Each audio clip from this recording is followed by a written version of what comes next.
तेरी मेरी कहानी है के अंतर्गत आज प्रस्तुत है मेरे पहले कहानी संग्रह विषदंता की एक कहानी आघात। चौधरी मलखान सिंह के कोल्हू पर चहल पहल थी। कढ़ाव में उबलते रस से मीठी भाप उड़कर सारे वातावरण को मधुर सुगंध से सराबोर कर रही थी। कई मजदूर गन्ना पेरने, खोई सुखाने और भट्टी में सूखी पत्तियों की झोंक लगाने में मगन थे। सफेद धोती कुर्ता पहने और कंधे पर काले सफेद चेक का खेस डाले हुए चौधरी मलखान सिंह अपने दोस्तों के साथ बतिया रहे थे। तभी सामने के खोई सुखाने के बड़े मैदान के दूसरी तरफ से गन्ने के खेतों के मध्य बनी पगडंडी पर एक महिला घसियारिन चिल्लाती हुई दौड़ती चली आती थी। मार दी रे, किसी गरीब की छोरी मार दी, अरे दौड़ के आओ रे, बरगद के पेड़ के नीचे एक छोटी सी लड़की बेहोश पड़ी है रे, भागो रे। गन्ने के कोल्हू पर मौजूद सारे लोग लाठी डंडा या जिसके हाथ में जो लगा महिला के बताई हुई दिशा में दौड़ पड़े। कोल्हू से लगभग 2 फरलांग दूर बरगद के विशाल वृक्ष के नीचे चारों ओर गन्ने के खेतों से घिरे खाली स्थान पर चौधरी मलखान सिंह के कोल्हू पर झोंक लगाने वाले बुंदू की 9 साल की बेटी अपनी चिथड़ा हो गई मैली सलवार से अपनी लहूलुहान हो गई टांगों को ढकने की नाकाम कोशिश कर रही थी। उसके चेहरे और गाल पर नाखून या शायद दांतों के जख्म थे जिनसे खून झलक रहा था। उसका सारा शरीर और उलझे हुए बाल मिट्टी में सने हुए थे। वह घुटनों के बल उगड़ू बैठी बौराई सी विक्षिप्त भयाक्रांत आंखों से चारों तरफ देख रही थी। बुंदू की 9 वर्षीय बालिका के साथ क्रूर, नृशंस, अमानवीय बलात्कार किया गया था। बुंदू चीखकर अपनी बेटी से लिपट गया। उसने अपने कंधे पर पड़े कपड़े को उसके चारों तरफ लपेट दिया और फूट फूट कर रोने लगा। तब तक प्रधान मलखान सिंह अपनी 2 नाली बंदूक लेकर पहुंच गए थे। स्तब्ध थे इस अमानवीय घटना को देखकर। उन्होंने ही अपने ट्रैक्टर पर पीड़िता को शहर के अस्पताल में पहुंचाया और थाने में प्राथमिकी दर्ज कराई थी। चौधरी मलखान सिंह गहरे तनाव में थे। आज उम्र और अनुभव की प्रतीक उनके माथे की लकीरें कुछ और गहरी नजर आ रही थीं। घर में 4-4 जवान लड़के हैं, 2 बंदूकें और लाइसेंस वाली रिवॉल्वर है। आसपास के गांव में रुआब रुतबा है, इज्जत सम्मान है, और उन्हीं के पूर्विया मजदूर के साथ ऐसा हादसा हो गया। आए दिन के झगड़े टंटे, गांव के विवाद खुद बैठकर निपटाते हैं। लोग उनकी वचनबद्धता, न्यायप्रियता और मृदु स्वभाव की प्रशंसा करते नहीं थकते। मगर इस अनहोनी ने उन्हें अजीब से संकट में डाल दिया है। गांव और आसपास के गरीब उनके संबंध मात्र रखकर स्वयं को सुरक्षित समझते थे। उनके खेत और कोल्हू पर काम करने वाले मजदूर मुफ्त की छाछ, गुड़, खेतों में उगने वाली शाक सब्जी खाते पीते और दुआ देते थे। फिर बुंदू को तो कई साल हुए इस गांव में रहते हुए। उनका बड़ा चहेता कमेरा था। उसका सारा परिवार चौधरी साहब की गाय दूहने, गोबर थापने और घर के काम करने में लगा रहता था। वहीं उसकी एक छोटी सी झोंपड़ी डलवा दी थी, वहीं बुंदू रहा करता था। कभी कभी चौधरी साहब को लगता कि किसी ने जानबूझकर उनकी शान से उठे मस्तक को झुकाने का और उनके उजले चेहरे को दागदार बनाने का प्रयास किया है। उन्हें यह किसी अज्ञात शत्रु के द्वारा डाह और बदले की कार्रवाई लग रही थी। चौधराइन दूसरी रोटी लेकर आई तो चौंक पड़ी। थाली में मक्का की रोटी और छाछ का लोटा ज्यों का त्यों अनछुआ पड़ा था। चौधरी साहब ने एक कोर भी नहीं तोड़ा था। क्या हो गया जी तुम्हें? न खाते पीते हो, न चैन से सो पा रहे हो, बस अनमने से रहते हो। चौधरी साहब ने दुखी मन से कहा, अरे क्या बताऊं सतेंद्र की माँ, बुंदू की दुर्गति देखी न जाए। न जाने कौन ससुरा नामर्द छोटी सी बालिका के ऊपर घात कर गया।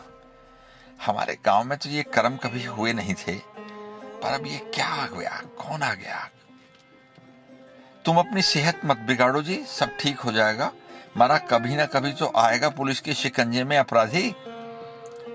फिर कुछ सोचकर बोली, कल वह धन्नी कुमार की बहू आई थी ना छाछ लेने, वह भी हादसे वाले दिन उधर ही घास खोदने गई थी, वीरू वाले बरगद की तरफ। तो उसने कुछ देखा, कुछ बता रही थी क्या? मलखान सिंह ने उत्सुकता के साथ कहा। अजी उसकी तो आदत है उल्टी सीधी फेंकने की, बड़ी जबान चलाती है। कह रही थी वो छिपी टोले का हरदेव का लौंडा है ना, जो शहर में नौकरी करे है, सुबह सुबह उधर से ही बदहवास भागा चला आ रहा था। अरे हरदेव, वो जो पहले टोकरे वोकरे बनाने का काम करता था, उसका लौंडा? उसका लौंडा क्या नाम है उसका? रमेशर। उसका वहां क्या काम? उसके तो उधर न खेत न बाड़ी। पता नहीं झूठ बोल रही थी या, कहती हुई चौधराइन भीतर चली गई, मगर चौधरी साहब ने फिर खाना छुआ तक नहीं। कुछ बड़बड़ाते हुए तेजी से घर से बाहर निकल गए। उसी दिन चौधरी मलखान सिंह ने पुलिस को सूचित किया और दोपहर को पुलिस ने हरदेव के घर पर छापा मार दिया। दरवाजे पर लगे ताले को गांव के 4 मुअज्जिज आदमियों के सामने तोड़ दिया गया। वहां से बरामद रामेश्वर की तस्वीर पीड़ित बालिका को दिखाई गई तो उसने उसे तुरंत पहचान लिया। रामेश्वर को शहर में उसके ऑफिस से गिरफ्तार कर लिया गया। ठेठ जाड़े का मौसम था। चौधरी मलखान सिंह की दुकड़िया, बैठक का एक कमरा जिसे गांव में दुकड़िया कहते हैं, में चारों बेटे अपने अपने लिहाफ में बैठे बतिया रहे थे। मलखान सिंह कोने वाली खाट पर विचार मग्न थे और धीरे धीरे हुक्का पी रहे थे। मध्यम सा प्रकाश बिखेरे रही मिट्टी के तेल की लालटेन और पानी में डुबकी लगाकर निकले तंबाकू के धुएं की मिलीजुली महक से कमरा भरा हुआ था। तभी एक सफेद झक कुर्ता पजामा पहने प्रौढ़ से व्यक्ति ने प्रवेश किया। यह मलखान सिंह के छोटे भाई बलराम थे। चाचा को सम्मान देने के लिए एक लड़के ने अपनी जगह से उठकर खाट के सिरहाने उन्हें सम्मान के साथ बिठा लिया। कल शायद रमेशर की जमानत हो जाएगी, बलराम ने बैठते ही कहा। ऐसे कैसे हो जाएगी जमानत? कानून वानून कुछ नहीं है क्या? अरे मामला एक नाबालिग बच्ची के साथ अत्याचार का है, ऐसे जमानत कैसे हो जाएगी भला? चौधरी साहब ने रोष के साथ कहा। उसके ऑफिस के लोगों ने लिखकर दिया है कि घटना वाले दिन रामेश्वर प्रसाद ड्यूटी पर था। अरे छोटे, ऐसे कैसे हो जाएगा? ऐसे कैसे ड्यूटी पर था? सारा गांव जानता है कि उसी ने महापाप किया है। गांव के जानने से क्या होता है भैया? कानून तो साक्ष्य और सबूत मांगता है ना। उसके वकील ने मोटे पैसे लेकर जमानत का ठेका लिया है तो जमानत तो करा ही देगा। अरे चाचा छोड़ो जमानत वमानत की बातें, साले को जेल से बाहर निकलते ही लुढ़का देंगे। अब बुंदू बेचारे का तो कुछ नहीं, उसे यहाँ कौन जानता है, किंतु समाज तो यही कह रहा है ना कि चौधरी मलखान सिंह अपने मजदूर की हिफाजत भी नहीं कर पाए। अब तो ये हमारी इज्जत का सवाल हो गया है। मलखान सिंह के लड़के ने गुस्से से कहा। अरे तू बावला हो गया है रे छोरे, उस पूरबिया मजदूर की लड़की के मामले में हमारी इज्जत का क्या लेना देना? भैया के कोलू पर काम करने वाला 2 टके का बिहारी मजदूर ही तो है। न जाने कितने आते हैं और जाते रहते हैं, और फिर इन सालों का भी कोई दीन ईमान है भला? आज यहां तो कल कहीं और। लड़के एक बात समझ लो, इज्जत आबरू के पैमाने सबके अलग अलग होते हैं, और फिर आज नहीं तो कल सही बुंदू को तो अपनी लड़कियां इधर उधर करनी ही थी, कहीं किसी को बेचता या क्या करता। तू पॉलिटिक्स में क्या चला गया बलराम? बड़े छोटे का लिहाज भी भूल गया। कितनी घटिया सोच हो गई है रे तेरी। अरे जरा सोच, एक आदमी जो सैकड़ों मील दूर यहां आकर अपने बालकों का पेट पालने के लिए हमारी पनाह में पड़ा है, उसके बुरे वक्त में उसे लात मार दें? इन नेताओं में बैठ बैठकर तेरे विचार तो बड़े ओछे हो गए हैं रे। मलखान सिंह एकदम गुस्से से उबल पड़े। चाचा, मुझे भी आपकी बातें बहुत हल्की लग रही हैं। ये ठीक है कि सबकी अपनी अपनी जीवन शैली होती है, अलग समाज होते हैं, सबके चरित्र व सामाजिक सम्मान के अलग अलग मापदंड होते हैं, किंतु उसका मूल्यांकन आदमी की आर्थिक स्थिति, धर्म, जाति, शिक्षा या परिवेश से तो नहीं किया जा सकता। माफ करना चाचा, इतना सफेद कुर्ता पजामा पहनते हो, समाजवाद की बातें करते हो और गरीब आदमी को सारे दोषों से युक्त मान लेने की सड़ी गली मान्यता को तोड़ने का साहस आप में भी नहीं है। जातिगत दंभ को त्यागे बिना सर्वजन की बात करना कहां की नैतिकता है?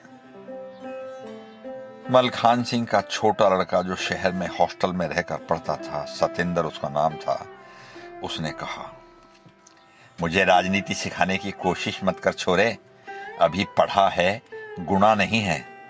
हम पीढ़ियों से इसी गांव में रहते आए हैं और यहीं रहेंगे। बुंदू जैसे नौकर रोज आते हैं और चले जाते हैं, उनके साथ अपनी इज्जत आबरू को जोड़ते हैं क्या भला? कुछ भी बोलते हैं, मगर इंसानियत भी तो कोई चीज होती है ना। बरसों से हमारे दरवाजे पर पड़े आदमी की बच्ची की जिंदगी के साथ जो खिलवाड़ हुआ है, उसे आंखें मीचकर बर्दाश्त कर लें? भावुकता में लिए गए फैसलों से जिंदगी नहीं चलती सतेंद्र बेटा। न्याय पाने के लिए भी दम होना चाहिए। जमाना कहां पहुंच गया है पता है? न्याय पाने के लिए हैसियत होनी चाहिए। ऐसे सड़क छाप भटकते लोगों की हत्या, बलात्कार, आगजनी और लूट की घटनाओं से सारे अखबार रोज भरे पड़े रहते हैं, मगर होता क्या है? 100 में से 90 मामले तो लोकल थाने की 4 दीवारी में ही दम तोड़ देते हैं। बाकी कोर्ट कचहरी में लगी हुई दुकानों पर टके टके बिकते फिरते हैं या कानून की लंबी लड़ाई लड़ते लड़ते थक कर मर जाते हैं। अच्छा बता, कभी किसी पैसे वाले को सजा होती सुनी है तूने? पर चाचा, आप तो सीधे सीधे उस बलात्कारी के पक्ष में बोल रहे हैं। ये तो उसे सीधा नैतिक समर्थन देने जैसा हो गया ना। बेटा कहीं साहित्य वाहित्य के चक्कर में तो नहीं पड़ गया? बड़े किताबी शब्द पिरो रहा है, मगर किताबों की बातें कहानियों में ही अच्छी लगती हैं। वास्तविक जिंदगी से उनका कोई ताल्लुक नहीं होता। किस मानवतार कर्तव्य की बात कर रहा है? सारी कायनात शक्तिशाली ध्रुव की ओर खींचती है। यही दुनिया का कायदा है और यही कुदरत का कानून है। दिल्ली के महंगे क्लब में, नाच घरों में नाचने वाली लड़की की हत्या हो जाए तो सारे अखबार इस समाचार से रंग जाते हैं, मगर एटा, इटावा, बिहार, उड़ीसा से कितनी औरतों के साथ सामूहिक बलात्कार हो गया, उनके घर जला दिए गए, गांव के गांव फूंक दिए गए, पूछने वाला कोई नहीं मिलता। विमान दुर्घटना में मारे गए लोगों को देश के बड़े बड़े नेता श्रद्धांजलि देने जाते हैं, मगर छपरा में नाव उलट गई, 300 आदमी डूबकर मर गए, या उड़ीसा में चुड़ैल बताकर एक महिला को जिंदा जला दिया गया। ये खबर पढ़ी है कभी अखबार में? किसी मीडिया ने उसे महत्व दिया है? समाज में कोई हलचल पैदा करती हैं क्या ये समाचार? लच्छेदार शब्दों में पिरोकर किसी घटना को तूल देना बड़ा आसान काम है, मगर कठोर वास्तविकता को पहचान कर देखो, बर्दाश्त नहीं कर पाओगे बेटा। किसी रात छिपी टोले के 4 लौंडे बुंदू की गर्दन पर कट्टा रखकर कुछ भी उल्टा सीधा लिखवा लेंगे, कागज पर अंगूठा लगवा लेंगे और बिहार की गाड़ी में चढ़ा देंगे। धरी रह जाएगी तुम्हारी ये मानवतार नैतिकता की किताबी बातें। बात करता है, पता वता कुछ नहीं, चाचा से जबान लड़ाएगा। अरे चाचा, इन सालों की तो ऐसी की तैसी। इस गांव में किस हरामजादे ने अपनी माँ का दूध पिया है जो हमारे आदमी की तरफ नजर उठाकर देख ले? कट्टा दिखाना तो दूर की बात है, प्रधान मलखान सिंह के बेटों ने चूड़ियां नहीं पहन रखी हैं। मलखान सिंह का बड़ा बेटा जो अब तक शांत रहता था, तमक कर बोला, बस यही बात है भैया तुम्हारे लौंडों में। गर्मी तो खाते हैं ज्यादा, मगर ऊंच नीच की इन्हें कुछ समझ है नहीं।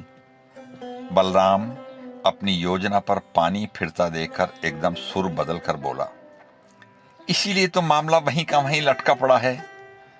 फिर उसने मासूमियत से कहा, मामला लटका पड़ा है? क्या मामला लटका पड़ा है बलराम?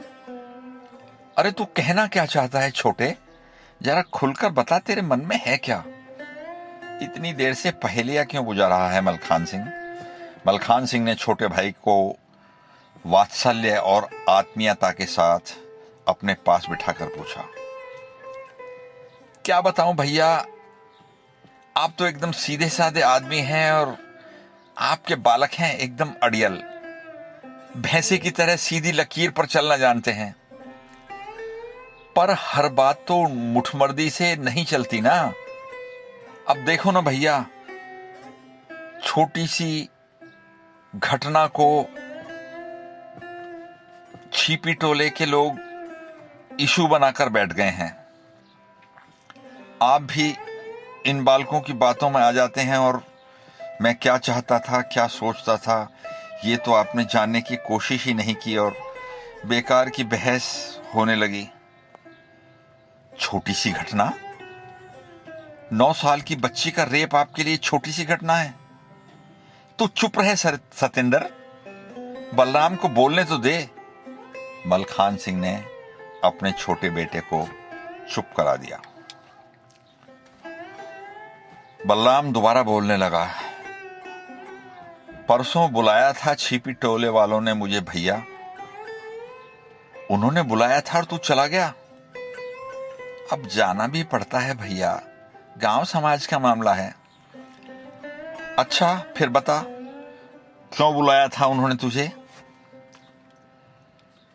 भैया उन्होंने अपने बिरादरी की पंचायत बुला रखी थी।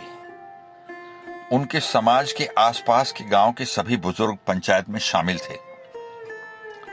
अरे ये तो कमाल हो गया, समाज के लोग एक बलात्कारी के समर्थन में इकट्ठा हो गए थे।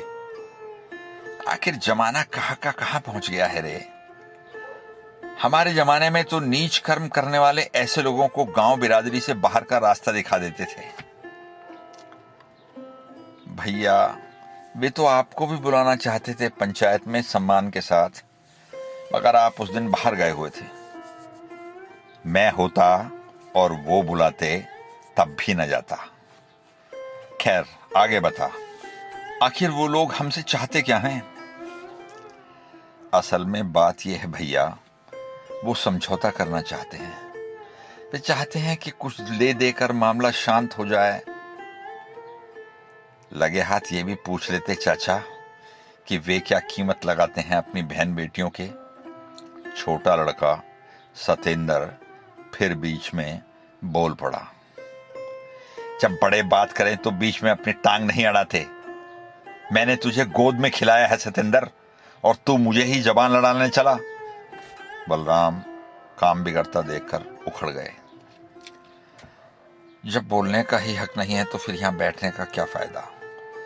आप करिए यहां बैठकर गरीबों की लड़कियों की इज्जत का मोल भाव। और छोटा लड़का अत्यधिक क्रोध में भुनभुनाता हुआ कमरे से बाहर निकल गया। कुछ देर बैठक में सन्नाटा पसरा रहा। मझला बेटा ठंडे हो चुके हुक्के की चिलम उतारकर बाहर सुलग रहे उपलों के ढेर पर चिलम भरने चला गया। उसने गन्ने के शीरे में सने तंबाकू का एक पिंड सा बनाकर चिलम में रखा और लोहे की चिमटी से राख में दबे लाल लाल अंगारे निकालकर उसके ऊपर चिन दिए। एक बार फिर कमरे में ताजा हुक्के की सौंधी महक भर गई थी। मलखान सिंह ने हुक्के में एक दम लगाया और उसकी नली छोटे भाई बलराम की ओर मोड़ दी। बलराम ने एक लंबा कस खींचा, धीरे से गला साफ किया, एक एक शब्द को रस में भिगोकर दोबारा अपना जाल बुनने लगा। बात यह है भैया कि कुछ होना हुआ ना तो है नहीं। थाने कचहरी के मामले हैं जिनकी दीवारें भी पैसा मांगती हैं, और कोई 150 का मामला हो तो हम आप भी देख लें। अब देखो ना भैया, बुंदू के तो अर्जी दरखास्त पर रसीदी टिकट लगाने में ही बर्तन भांडे बिक जाएंगे। पहले तो मामला थाने से आगे बढ़ना ही मुश्किल है। सब साले दुकान खोले बैठे हैं। कोर्ट में पहुंचने से पहले केस को दीमक खाई लकड़ी की तरह खोखला कर देते हैं, और अगर केस रो पीट कर कचहरी की सीढ़ियां चढ़ भी गया तो दुकान तो वहां भी लगी है ना भैया।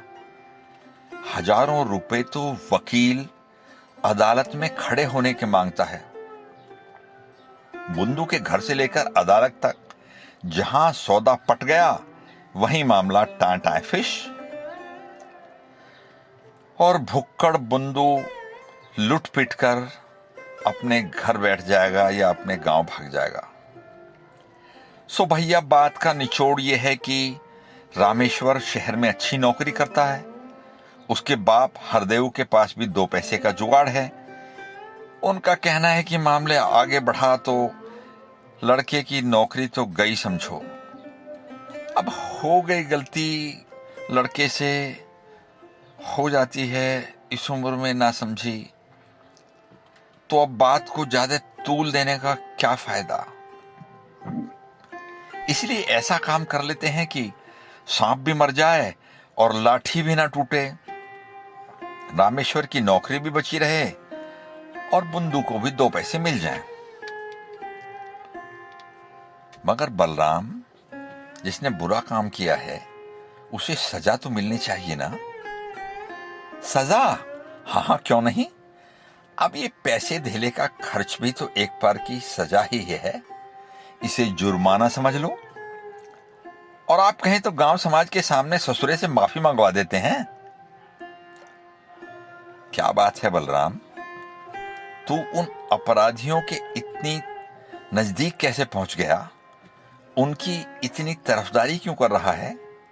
छूट जाए ससुरों की नौकरी, छूटती है तो भाड़ में जाए साले। जब जानवर से बदतर काम करेंगे तो क्या नौकरी और क्या इज्जत और क्या जेल। बस यही एक कमी है भैया तुम में, जिद पर अड़ गए तो अड़ गए। अच्छा, एक बात बताओ, जब आप प्रधानी का चुनाव लड़े थे तो आपको छिपी टोले वालों के वोट मिले थे कि नहीं मिले थे? हाँ, मिले थे, मगर इसका मतलब यह तो नहीं है कि हम उनके हर अच्छे बुरे कर्म। अब यही तो पॉलिटिक्स है भैया। अब देखो, बुंदू की यहां वोट बुटल्ली तो है नहीं, उसकी बिरादरी यहां है नहीं, गांव समाज में उसका कोई असर वो भी नहीं है। राजनीति भावनाओं का खेल नहीं है ना भैया। इंसानी जज्बात और दया की बात करने वाले भारी भरकम बयानबाजी करते रहते हैं और पार्टी के कार्यालय में झाड़ू लगाते लगाते उनकी जिंदगी कट जाती है, मगर कभी आगे नहीं बढ़ पाते। अब आपने तो सब्र कर लिया गांव की प्रधानी से, पर मुझे तो विधानसभा का चुनाव लड़ना है ना भैया। सारी पार्टी जानती है कि छिपी टोले की बिरादरी का बड़ा वोट बैंक है। वो वोट जिस तरफ झुक जाता है उस पार्टी का पलड़ा भारी हो जाता है। हरदेव की बिरादरी ने रामेश्वर की गिरफ्तारी को बड़ा इशू बना लिया है। दूसरी तरफ मेरी पार्टी इस बिरादरी के बिखरते वोटों को समेटने की सारी जिम्मेदारी मेरे कंधों पर डाल देना चाहती है। प्रदेश महामंत्री ने तो परसों साफ साफ कह दिया कि बलराम जी, पहले अपने गांव का मामला सुलझाइए, वरना अपना टिकट तो भूल ही जाइए। अब भैया, आप तो जानते हैं कि पार्टी के भीतर भी लोगों की पत्तेबाजी, लॉबिंग और दाव पेच चलते ही रहते हैं ना। अगर एक बार ये खबर ऊपर तक पहुंच गई कि बलराम जी के परिवार की जिद के कारण पार्टी को बड़े वोट बैंक से हाथ धोना पड़ रहा है, तो पार्टी मुझे रातों रात बाहर निकाल कर खड़ा कर देगी। इतनी छोटी सी बात मैं तुम्हें समझा नहीं पा रहा हूं भैया। तुम ही सोचो, कल को अगर मैं एमएलए बन गया तो क्या मेरा अकेले का भला होगा? ये आपके बच्चे ढेलों में सर मारते घूम रहे हैं। आप तो जानते हैं कि निरी खेती से तो 2 टाइम की रोटी निकल जाए यही बहुत है। अगर कल सत्ता हाथ में आ गई तो 10 तरह के कोटे, परमिट, लाइसेंस, अलॉटमेंट और नौकरियों के रास्ते खुलते हैं। क्या मेरा अकेले का भला होगा? क्या मेरा अकेले का पेट इतना बड़ा है कि सब कुछ मैं हजम कर जाऊंगा? आप मेरे भाई नहीं हो। मैंने जिंदगी में आपको अपने पिता की तरह नहीं माना। मुझे और मेरे बालकों को ना चाहिए तेरे कोटे परमिट। ये तो अपने खेतों में मेहनत करके अपना पेट पाल लेंगे। पर तेरी राजनीति में मैं ही रोड़ा बन रहा हूं, तो जा कर ले अपने मन की बात। मैं कुछ नहीं बोलूंगा। बुंदू जाने और उसका जमीर जाने। पिताजी के जाने के बाद मैंने ही तुझे अपने बालकों की तरह पाल पोस कर बड़ा किया था। मेरे चुप रहने से तुझे विधायकी मिलती हो तो तू जाने और तेरा काम जाने। मैं अब कुछ नहीं बोलूंगा। केवल आपके बोलने ना बोलने से तो काम नहीं चल रहा है ना भैया। बलराम काम बनता देखकर चौधरी मलखान सिंह के निकट खाट पर उनके पांव के निकट बैठ गया और धीरे धीरे उनके पांव दबाने लगा। मैं गया था भैया उस बेवकूफ बुंदू से बात करने। उसे लाख समझाया बुझाया कि तू अपने परिवार को लेकर यहाँ अपने घर से सैकड़ों मील दूर परदेश में पड़ा है। क्यों बेकार कोर्ट कचहरी के चक्कर में पड़ता है? अरे 2 पैसे जेब में डाल और मामले को खत्म कर। अरे बावले, 20,000 कम नहीं होते। तूने जिंदगी में इतने पैसे इकट्ठे कभी देखे हैं क्या? पर ससुरे के दिमाग में भूसा भरा है। भैया इन लोगों में इतनी अकल होती तो यूं दर दर की ठोकर खाने के लिए मजबूर क्यों होते? बावला कहता है कि प्रधान जी जो कहेंगे आग में कूद जा तो आग में कूद जाऊंगा। वे कहेंगे कि आधी रात को गांव छोड़कर चला जा तो गांव छोड़कर चला जाऊंगा। पर भले ही सारा कुनबा इसी गांव की मिट्टी में दफन हो जाए, उस हरामजादे से फैसला नहीं करूंगा। बेवकूफ कहीं का। मन तो आया था कि वहीं लगाऊं 4 जूते साले को, पर आपका लिहाज करके चुप हो गया। कैसे कैसे पागल इस दुनिया में भरे पड़े हैं। अच्छे भले पैसे मिल रहे हैं और सजा कराएंगे। तो मैं तेरी क्या मदद कर सकता हूं बलराम? जब बुंदू ही फैसला नहीं करना चाहता तो मैं इसमें। भैया आप कहेंगे तो मान जाएगा। आपकी बात नहीं टाल सकता। अरे आज तू ये कैसी बात कर रहा है बलराम? मैं उससे कहूं कि वह अपनी बेटी की इज्जत के दाम लेकर मामला वापस ले ले? मैं उसके बरसों के विश्वास, उसकी वफादारी और सेवा के बदले उसे ग्लानि और नीचता के गर्त में गिर जाने को कहूं? अपने हाड़ तुड़वा कर मजदूरी करके जो आदमी बरसों से हमारी पनाह में पड़ा हुआ अपने बच्चों का पेट पाल रहा है, एक गरीब तक जिसको ओछा काम समझता है, मैं वो काम करने के लिए उससे कहूं कि अपनी खुददारी का गला घोट दे? तो पागल हो गया है क्या बलराम? आप भी छोटी छोटी बातों को कहां कहां घुमा देते हो भैया। अब आप यह समझिए कि इस तरह हम बुंदू की सहायता ही कर रहे हैं ना। कभी उसके पुरखों ने भी 20,000 रुपए इकट्ठे देखे हैं? थाने कचहरी के धक्के खाते खाते घुटने टूट जाएंगे और हासिल कुछ नहीं होगा।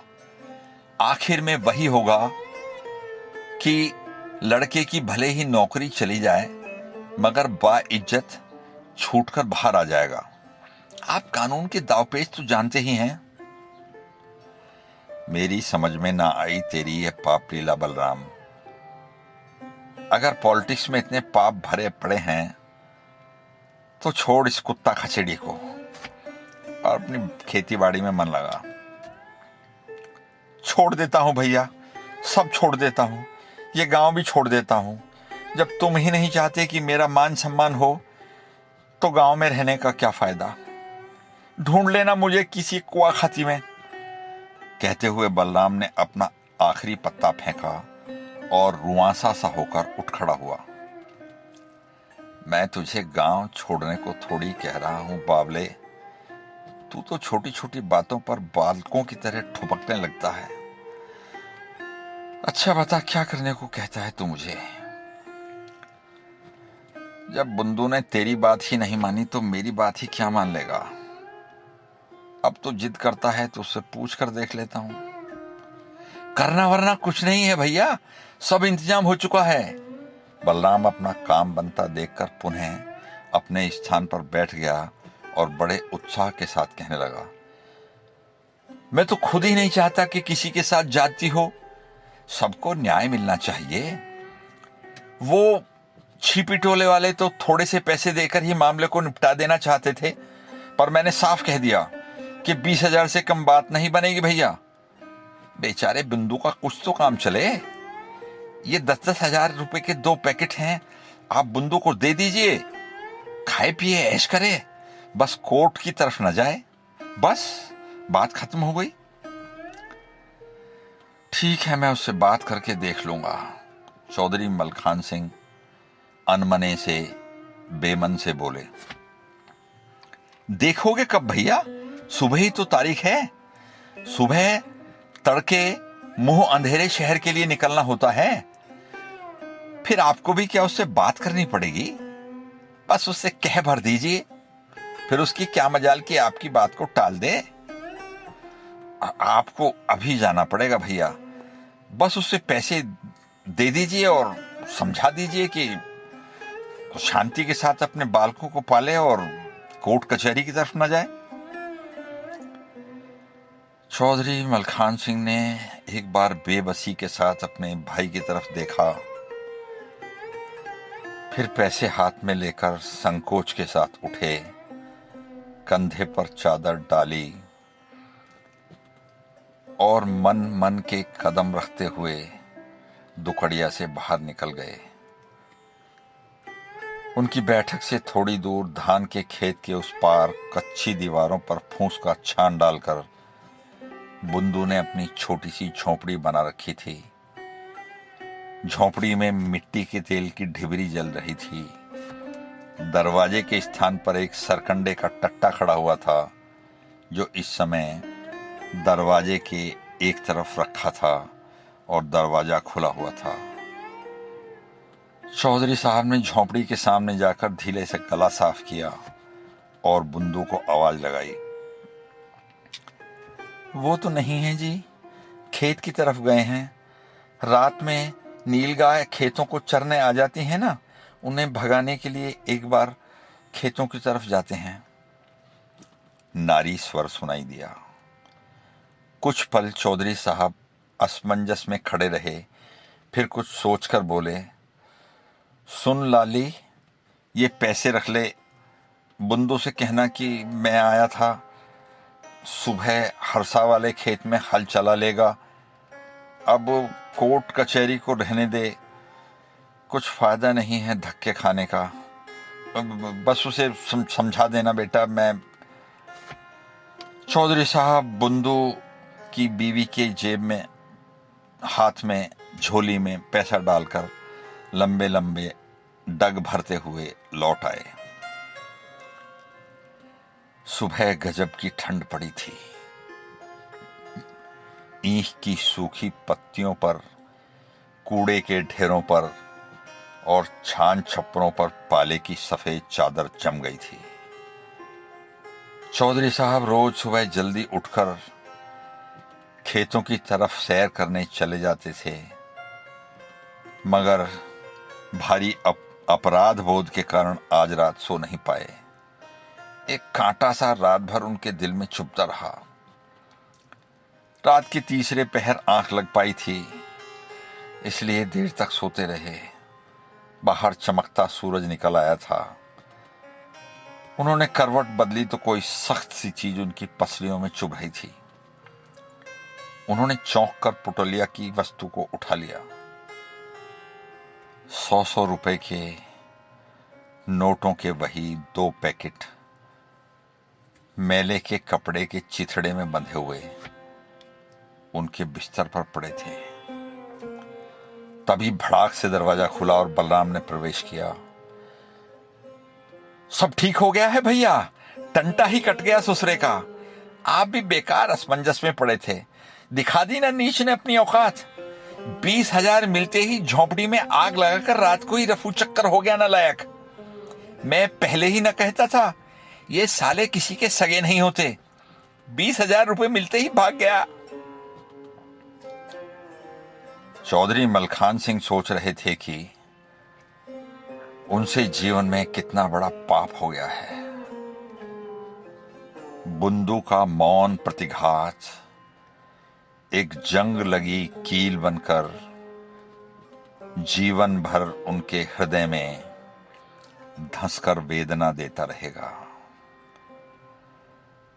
अपने छोटे भाई बलराम से आंख मिलाने की भी उनकी लज्जा के मारे हिम्मत नहीं हुई और वे चुपचाप बिस्तर में और भीतर तक सिमट गए, मानो अपने अस्तित्व को शर्म के मारे किसी गहरी खोह में छिपा लेना चाहते हो।